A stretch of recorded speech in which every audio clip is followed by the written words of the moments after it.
All right, guys. Hey, thanks for joining me today. We are row crop cultivating. Yes, I know this is very bizarre. I always confuse people because everybody just is like, I thought you were like no-till. Well, yeah, there's a big difference between no-till and zero-till. Different conversation.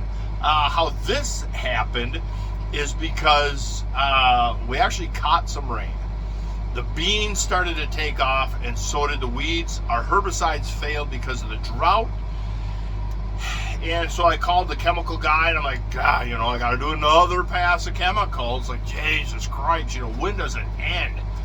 And I said, hey, if we're at this R2, R3 on these drought-stressed beans, is there a chance that we could hurt the plant? And he said, absolutely. Absolutely. You will lose some pods per plant if you go out there herbicide now, but if you don't do anything, you're really going to hurt yield with all these weed spots. And I thought, geez. And I said, it was a Saturday morning. I says, I'm going to try row crop cultivating first. And he's like, absolutely. If you got one, try it. But, let me know by Monday because, if them weeds are this tall on Saturday, they're going to be, this tall on Monday. They're going to triple in height in 2 days. And every day they're going to get harder and harder to kill, and you're going to need a stronger dose.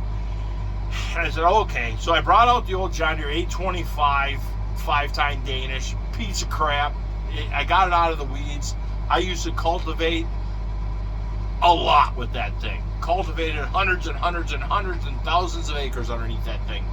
But it's a horrible cultivator because with the Danish tine, once the field's clean, it worked great because it was very adjustable and stuff like that. But in a situation like this, horrible because them weeds just maneuvered right through the cultivator. But let me show you. Used it on this field, and it cleaned up, 70% of the weeds that were here. And you're like, it actually worked. It worked, and it cleaned up a lot down the little stuff down the road. You had almost 100% of that. And all we're trying to fix is just this spot here and that spot there. No reason to risk pod loss across all 80 acres for just random little spots. So now I got the big buffalo on, borrowed it from the neighbor, trying to play cleanup behind that other cultivator, and it's working really well. You can see the rows are pretty clean. There's still a few stragglers out there, but that's okay. So where do we go with this? This is the argument is what is better for soil health? Not moving the soil and pouring on a whole lot more herbicides.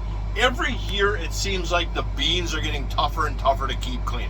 Maybe I'm a poor chemical kind of guy, but every year it seems like the beans are becoming more of a challenge. The corn, I can go to organic corn next year, no problem. I can row crop cultivate a couple times, bring in a cover crop, and never look back on corn. That no problem for me on that.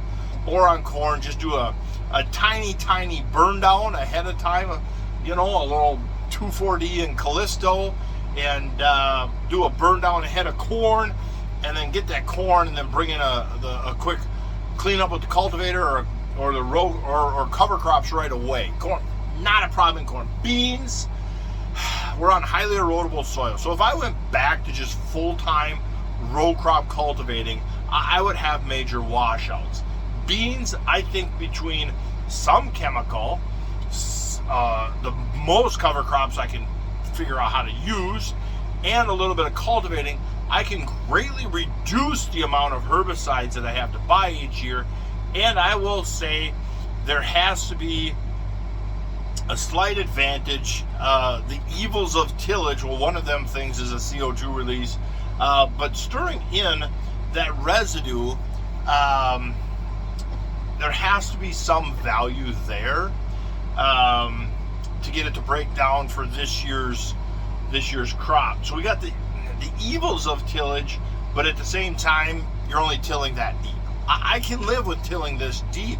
I think we got a vertical till and soil health conversation to bring up. One lonely farmer got kind of lambasted by some of his comments about doing vertical tillage and soil health, and I got some great data from people and anecdotal evidence kind of data from people, and then just looking at basic how things work, that there's still value there.